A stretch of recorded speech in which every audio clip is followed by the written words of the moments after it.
Hello guys, this is TJ Villanueva and today ang topic natin is about change your words.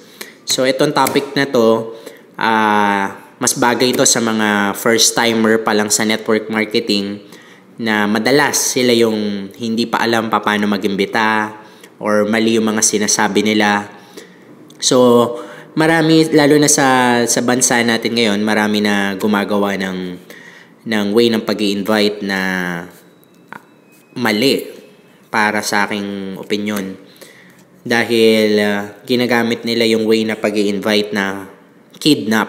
Okay? Ito yung klase ng way ng pag-i-invite na hindi alam ng prospect mo na dadalhin mo siya sa presentation. So, merong dalawang pwedeng mangyari kapag ganito yung klase ng pag-iimbita. Kapag ginawa mo to, number 1, pwede mo siyang mapasali sa business mo. Number 2 naman, pwedeng magkagalit kayo or pwedeng sumama yung loob niya sa'yo dahil parang ang feeling niya, niloko mo siya. So, para sa akin, hindi magandang itaya yung friendship sa negosyo. Okay? So, merong mga way na tama para mas makapag-invite ka ng prospect na hindi maapektuhan yung relationship nyo as a magkaibigan.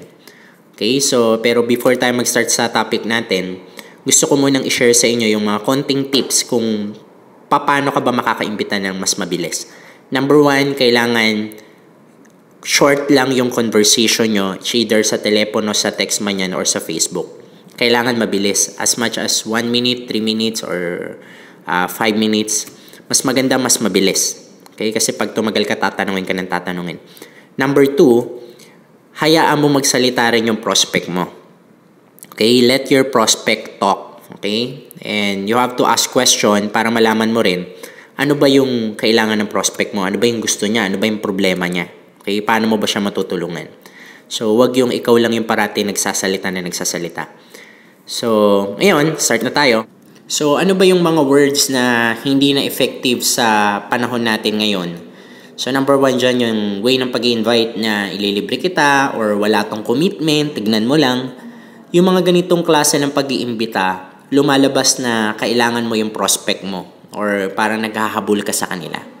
So, kapag ganyan yung klase ng pag-i-invite mo, mas mahihirapan ka ma-attract yung prospect sa'yo. Okay? Kasi anything na hahabulin mo, tatakbo. Parang aso yan.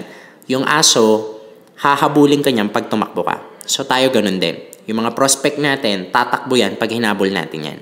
Okay? So, mas maganda yung ibang way ng pag-i-invite yung gamitin mo. So, number 2, yung extra income. Para sa akin, ito yung isa sa pinakagamit na words pagdating sa pag-i-invite. Gusto mo ba ng extra income? Number 3 is, gusto mo bang yumaman? So, ito rin, medyo gamit din to. Number 4, meeting or seminar.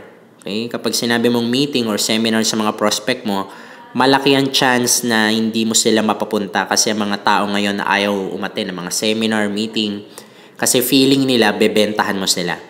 So, next is business or opportunity. Okay? Pag sinabi mo yung business or opportunity, madalas yan na nalalaman na ng prospect mo na network marketing yung i-aalok mo sa kanya. Okay? So, pag ginagamit mo tong mga way na to na old school, mahihirapan ka makapag-imbita ng mga prospect mo. Okay? In fact, masasayang yung mga prospect mo. Okay? So, ang question dyan, ano ba yung tamang way? Katulad ng mga cellphone at mga gadgets, computer, kung saan kailangan mag-upgrade para updated, ganun din sa pag-iimbita ng mga prospect natin. Kailangan tayo, as a network marketer, kailangan tama rin yung pag-iimbita natin or kailangan nag-upgrade din tayo. Okay? So, ito na yung mga bagong way ng pag-invite ngayon. So, ito yung number 1. Number 1 is gatherings. Okay? Instead na sabihin mong seminar, ang sasabihin mo gathering. Meron tayong gathering. Okay? Number 2 is yung side project. Okay? Ito yung madalas na ginagamit ko. Pag meron akong prospect, sinasabi ko na, Mr. Prospect, open ka ba sa side project? Okay? Number 3 is proposal.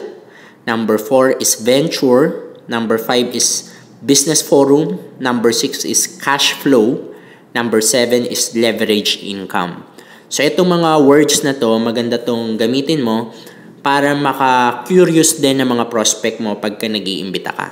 Okay? And yung mga ginagamit ng mga iba ngayon na style, I think tinuro yan mga around 15 years na. Okay? So sila yung mga lumang way ng pag-i-invite. So kung yung pa rin yung ginagamit mo, medyo napag-iiwanan ka na. So I hope marami kayong natutunan dito sa topic natin na to.